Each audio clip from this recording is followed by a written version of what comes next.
Salmon. If you've always wondered how this product reaches the supermarket shelves, we have the answer. Here's a whole production line made up of a large number of different machines. They take turns processing the fish to create the fresh, neat pieces we buy. The salmon arrives at the factory in one piece. Although the inside of the fish has already been removed, the workers take the boxes out of the reefer, open them, and then place the fish on a conveyor belt. The conveyor belt runs between all the machines and is responsible for moving the raw material from one processing stage to another. In this case, the cutting is done both manually and automatically. However, people perform the easier tasks, while complex machines are much more efficient for the more difficult tasks. Here, for example, the worker places the fish on a machine that separates the head from the body in a matter of seconds. The powerful mechanisms guarantee a high productivity, even despite the rigidity of the spine. Up to 20 fish are processed per minute. In the next step, each salmon is split in half, after which the extra parts are removed by hand. We're talking about the fin stomach, the back, and the tail.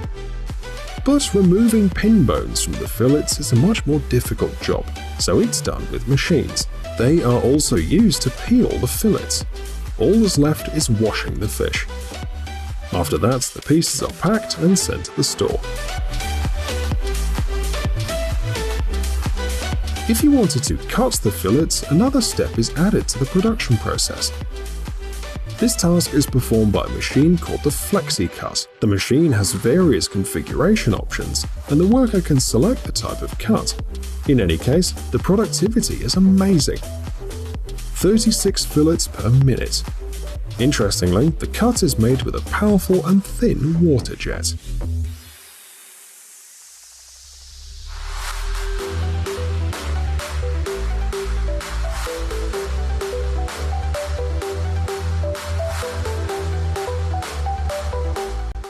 Caviar.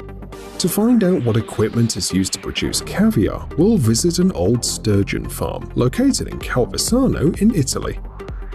Here, machines and people work side by side to supply the shops with black caviar of one of the best brands in the world. It all starts with the fish. Previously, to produce caviar, sturgeons were caught in the wild, for example in the Caspian Sea. The great demand eventually led to a sharp decline in the fish's population. For this reason, today in many countries, the only caviar that can be sold is produced by sturgeon grown on special farms. The high price of the product is partly due to the fact that sturgeons are only suitable for caviar collection when they're between 7 and 10 years old. There are several ways to extract the caviar from the belly too. Some keep the females alive, but in this case the fish are simply cut up. The eggs are removed from the belly by hand. After washing the caviar with cold water, it's filtered with a special sieve. This process allows the workers to separate the eggs. The next step is a thorough examination. The worker removes any foreign particles, even small ones. The product is then salted and packed. Interestingly, even if two fish were born on the same day and raised in the same conditions, their caviar can be very different. For this reason, caviar from different fish are never mixed.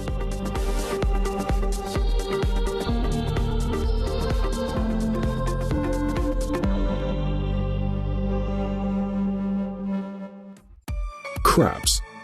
Before showing you exactly how these crustaceans become a tasty delicacy, we must clarify one important thing.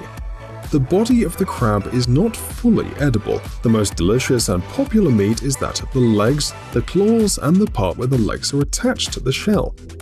For this reason, before the crab is ready for consuming, it has to be carefully prepared. The process of cutting the crab involves separating the legs from the body, the shell, and the tail. The procedure can be done by hand, but this is not profitable for big companies. The fact is that the body of the crab is quite rigid, and it requires considerable effort to cut it. For this reason, manual work is just too slow. In addition, it's necessary to perform the cutting correctly, so the amount of finished products depends largely on the skills and professionalism of the worker. The only way to increase productivity and produce crabs non-stop and in large quantities is using specialized machines. Interestingly, the modern market offers different models with different operating principles. This machine, for example, handles the entire cycle, from cutting to extracting the meat. In the first stage, the smart system finds the crab, determines its size, and sends a command to the robotic arm. It uses a circular saw to separate the legs from the body. They can be separated individually or by sections. In the second stage, the machine extracts the meat from the legs. Here we have a more compact machine, manufactured by the American company Ryko. And although it's only a cutting machine, it does a great job. In this case, the operator has to feed the crabs into the machine. Special supports hold the crab by the legs and then separate them from the body. The last step is cleaning the joint between the legs and the body. The advantage of this machine is that it works with crabs of various sizes. The width of the shell can vary from 90 to 180 millimeters. 45 crabs can be cut in 1 minute.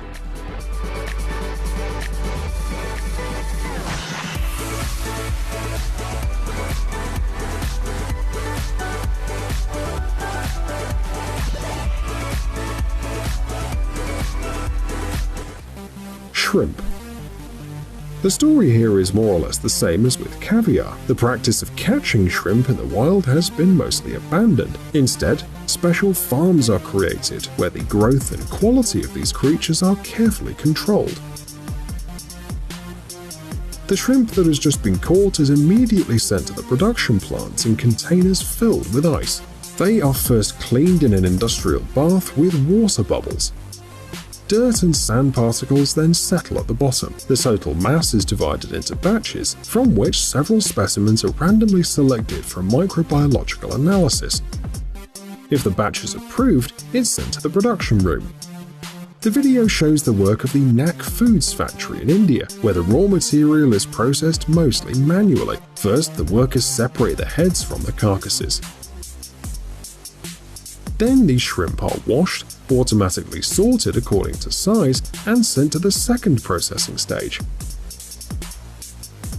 Here, if needed, the shell or the vein can be removed to ensure that the processed shrimp have better color, texture, and flavor and remain fresh for longer.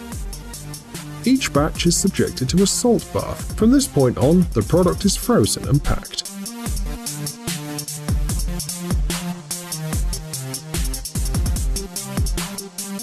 Tuna.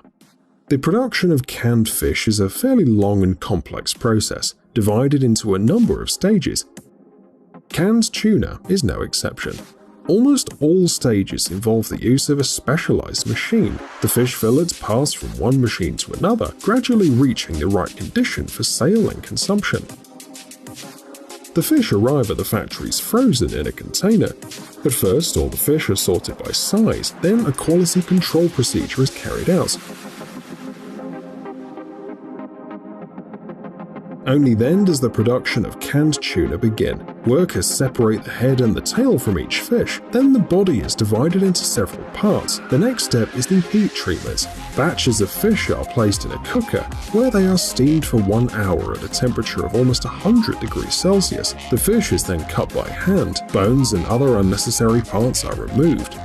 A special machine cuts the meat into small pieces. This is the product that finally reaches the cans. The machines used in the production can fill on average up to 110 cans per minute. The high working rate provided by the machines allows for great profitability.